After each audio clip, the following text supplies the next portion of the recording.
నమస్కారం. మాఘ పురాణం 24వ రోజు పారాయణలోకి వచ్చాం.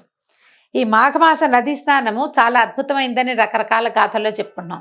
దత్తాత్రేయుల వారు కార్తవీర్యార్జునుడికి తెలియజేస్తున్నారు. అయితే ఈ నదీ స్నానము మానవులకే కాకుండా గంధర్వులకి కూడా చాలా విశేషమైందటండి. గంధర్వులు కూడా ఈ నదీ స్నానం వల్ల సత్ఫలితాలని పొందిన ఒక గాథని తెలియజేస్తున్నారు.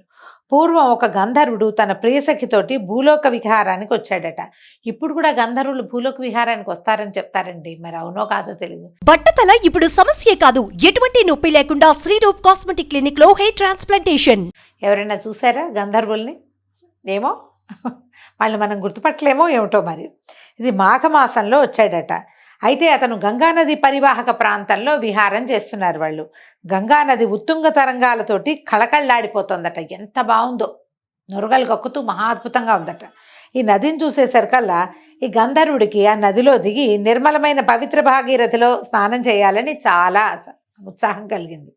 అయితే తన కోరికని ఈ ప్రియసఖితోటి చెప్పాడు. ఓ సఖి, ఈ నది చూడు ఎంత నిర్మలమైన నీటితో ప్రవహిస్తుందో, ప్రకృతి కూడా కడు రమణీయంగా ఉంది. ఈ ఏకాంత ప్రదేశంలో గంగా నదిలో దిగి స్నానం చేద్దామా అని అడిగాడు. అడిగేసరికల్లా ఈ ప్రియసఖి అందుటే, అమ్మో నాకు నీరంటే భయంగా ఉంటుంది, పైగా ఇది ఎంత ప్రవాహంగా ఉందో, లాక్కెళ్ళిపోతుందో ఏమిటో, నేను చెయ్యను స్నానం, నువ్వు స్నానం చేసిరా చెప్పింది అమ్మాయి. ఇతను ఏం చేశాడు, సరే నువ్వు చేయకపోతే నేను కూడా మానేస్తా అని అనకుండా అతనికి పుణ్యం సంపాదించుకునే అవకాశం ఉంది. అతను ఏం చేశాడు, తన వస్త్రాలు అవి అక్కడ పెట్టుకుని ఈ నదిలో దిగి హాయిగా స్నానం చేశాడు. ఎంతసేపో ఆ చల్లదనాన్ని, ఆ నీటి యొక్క సౌఖ్యాన్ని అనుభవిస్తూ చాలాసేపు నదిలో మునిగి తేలుతూ ఉన్నాడు. సరే పరమ పవిత్రుడైపోయాడు. దాంతో అతన్ని బయటకు వచ్చాడు, వస్త్రాలు ధరించి, చెల్లి రాబోదాం అని వెళ్దామన్నాడు. ఇద్దరు కలిసి పైకి ఎగరబోయారు. గంధర్వులు ఆకాశగమన విద్య తెలిసిన వాళ్ళు కదా. అయితే ఏమైంది, గంధర్వుడు వెళ్ళిపోతున్నట్ట, ఈ అమ్మాయి మాత్రం వెనకాలే ఉండిపోయింది. ఎంత ప్రయత్నించినా కూడా ఆమె వెళ్ళలేకపోయిందట. మాఘమాసంలో నదీ తీరంలో నిలబడి నదీ స్నానాన్ని తిరస్కరించినందుకు ఆమెకి ఆకాశగమన విద్య మర్చిపోయింది. ఆమెకి ఏం చేయాలో తెలియలే. సరే, నదీ స్నానాన్ని తిరస్కరించడం వల్ల ఇంకా చేయగలిగేదేం లేదు. గంధర్వుడు నీ తాలూకు ఈ పాపాన్ని పోగొట్టుకోవడానికి నువ్వు నదిలో స్నానం చేయవలసిందే అని చెప్పి వెళ్ళిపోయాడు. కానీ ఆ మాట ఆమెకు అర్థం కాలేదు. తను స్నానం చేయకపోవటం వల్ల ఇలాంటిది వచ్చింది అని తెలియలా. ఆమె ఒంటరిదైపోయింది. అతను ఏం చెప్పాడో ఈ అమ్మాయికి అర్థం కాలేదు. చెప్తూ వెళ్ళిపోయాడు, కానీ ఆయన వెళ్ళిపోయాడు, ఈమె ఉండిపోయింది. ఈ గంధర్వ కన్య ఒంటరిదైపోయింది. అడవిలో అటు ఇటు తిరుగుతూ అక్కడున్న ఒక ఋష్యాశ్రమాన్ని చూసింది. అయితే ఈ ఋషిగారి పేరు మైత్రేయుడట. ఈ మైత్రేయుడు ఈ అమ్మాయిని చూసేసరికల్లా ఆయన ఆశ్చర్యపోయాడు. ఆ అమ్మాయి అటు ఇటు తిరుగుతోంది. ఈయన ఇప్పటిదాకా ఎంతకాలంగానో ఇక్కడ ఋషిగా ఉండి తపస్సు చేసుకుంటున్నాడు. ఆయన ముని నుంచి తపస్సు నుంచి ముని నుంచి ఋషి, ఆయన ప్రమోషన్ వచ్చింది. ఆయన చాలా కాలంగానే తపస్సు చేసుకుంటున్నాడు. కానీ ఆయన చాలా సంవత్సరాల నుంచి స్త్రీలని చూడలేదు. ఈ మహాద్భుత సౌందర్యవతిగా ఉన్న ఈ అమ్మాయిని చూసేసరికల్లా ఆయన కళ్ళు ఆమె వైపు ఆకర్షించిపోంటాయి. ఎవరైనా చూస్తున్నారనేసరికల్లా ఆడవాళ్ళకి కొంచెం వయ్యారం మించిపోతుంది. ఈ అమ్మాయి ఆయన తనకేసే రెప్పలు వాల్చకుండా చూసేసరికల్లా ఇంకా కొంచెం వయ్యారంగా ఇంకా కాస్త తిప్పుకుంటూ అటు ఇటు తిరుగుతూ ఉండేసరికల్లా ఆయన దృష్టి ఆమె ఎటు వెళ్తే అటు వెళ్ళిపోవటం మొదలుపెట్టింది. ముందే చూడడం మానేయాలి. చూస్తూ ఉంటే ఏమవుతుంది, ఆకర్షింపబడతారు, సహజంగా జరిగేదే కదా. సరే, ఎవరి అతిలోక సుందరి అనుకున్నాడు. మెల్లిగా దగ్గరికి వెళ్ళి ఎవరు ఏమిటి కనుక్కుంటే ఆ అమ్మాయి దుఃఖించింది, ఏదో బాధపడింది, చెప్పి మెల్లిగా వీళ్ళిద్దరికీ స్నేహం కుదిరింది.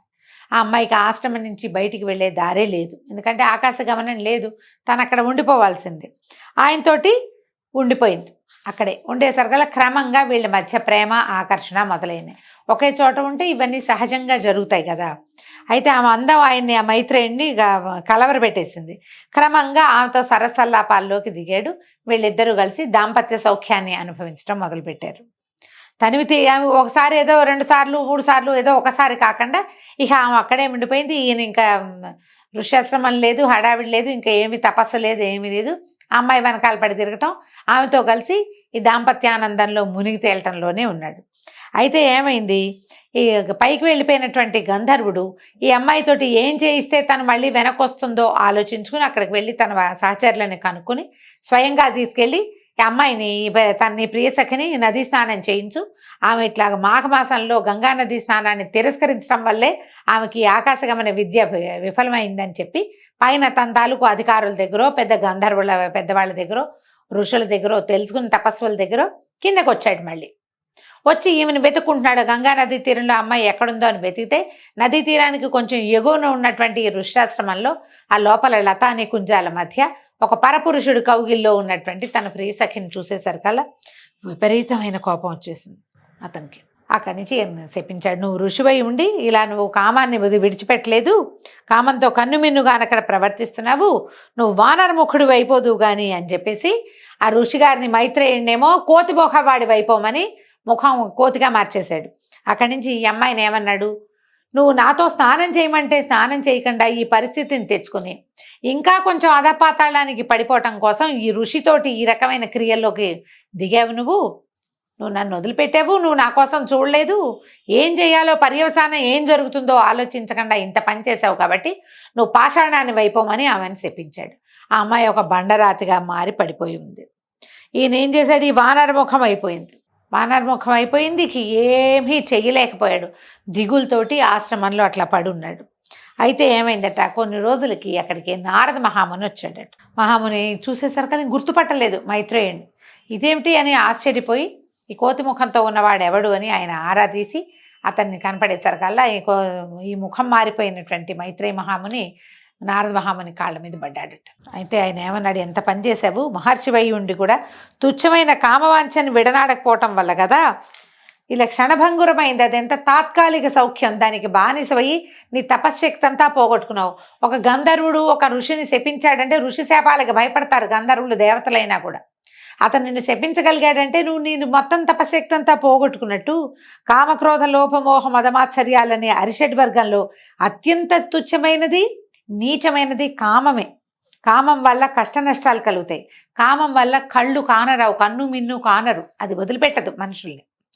నువ్వు కామమే సర్వానర్థాలకి మూల కారణము. కామం వల్ల కాయం నశిస్తుంది, శరీరం నాశనం అయిపోవడానికి కామమే కారణమవుతుంది, మనిషిని నిలువెల్లా దహించేస్తుంది. ఇక నుంచైనా కామాన్ని విడిచిపెట్టి సత్ప్రవర్తనని అలవాటు చేసుకో.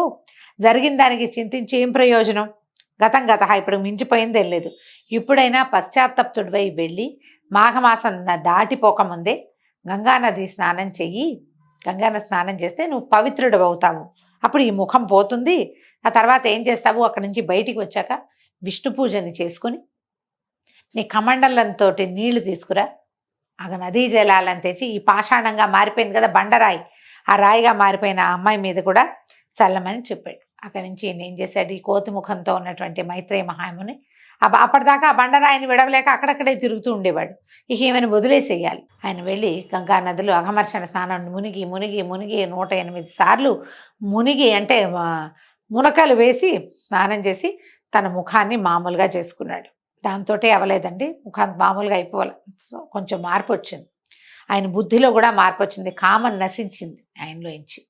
అక్కడి నుంచి బయటికి వచ్చి గంగానది తీరంలో శివ పూజ విష్ణు పూజ చేశాడు. సైకతంతో ఒక శివలింగాన్ని తయారు చేసుకుని శివ పూజ చేసి ప్రత్యక్ష నారాయణ స్వరూపమైనటువంటి సూర్యారాధన కూడా చేసి ఆరాధన పూర్తయిన తర్వాత పశ్చాత్తప్త మనస్సుతోటి ఒక కమండలంతో నీళ్లు తీసుకుని వెళ్ళి అమ్మాయి నా వల్ల ఇలా పాషాణంగా మారిపోయింది గంధర్వకని ఆమెకు శాపాంతం కలిగించాలని భావిస్తూ పదే పదే పరిపరి విధాలుగా విష్ణు మహేశ్వరులు ఇద్దరిని ప్రార్థించుకుంటూ ఆ పాషాణం మీద నీళ్లు పోసేశాడు.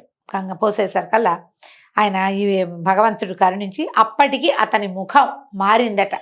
వానర ముఖం నుంచి మానవ ముఖం వచ్చింది. ఎప్పుడైతే ఈయన ముఖం మానవ ముఖం వచ్చి ఈ నీళ్లు తెచ్చిపోసాడో అప్పుడు గంధర్వ కన్య కూడా శాప విమోచనం చెందింది, గంధర్వ స్త్రీగా మారిపోయింది. తిరిగి దైవత్వాన్ని పొంది తన ఆకాశగమన విద్యతోటి ఈయనకు నమస్కారం చేసి అక్కడి నుంచి వెళ్ళిపోయిందట. ఆ తర్వాత మైత్రేయుడు కూడా బుద్ధి తెచ్చుకుని ఇక్కడ ఈ ప్రాంతం నుంచి వెళ్ళిపోయాడు. ఇంకా నదీ ప్రాంతంలో రకరకాల శోభాయమానంగా ఉండే ప్రాంతాలలో ఏంటంటే ఇలా గంధర్వులు, యక్షులు, కిన్నరులు, కింపురుషులు వీళ్ళంతా ఇలా విహారాలకు వచ్చే అవకాశం ఉంది. వాళ్ళ వల్ల తమలో ఈ కాముకత ఏమైనా పెరిగే అవకాశం ఉందని ఈయన దండకారణ్యానికి వెళ్ళిపోయి తపస్సు చేసుకోవటం మొదలుపెట్టాడు. ఈ విధంగా మాఘమాసానికి, మాఘమాసంలో ఉన్న నదీ స్నానానికి, ప్రత్యేకంగా గంగా నదీ స్నానానికి ఉన్న విశేషాన్ని తెలియజేస్తున్నారు. దీంతో ఈరోజు పారాయణ పూర్తయిందండి. రేపు ఉదయం 25వ రోజు పారాయణలో మళ్ళీ కలుసుకుందాం. నమస్కారం.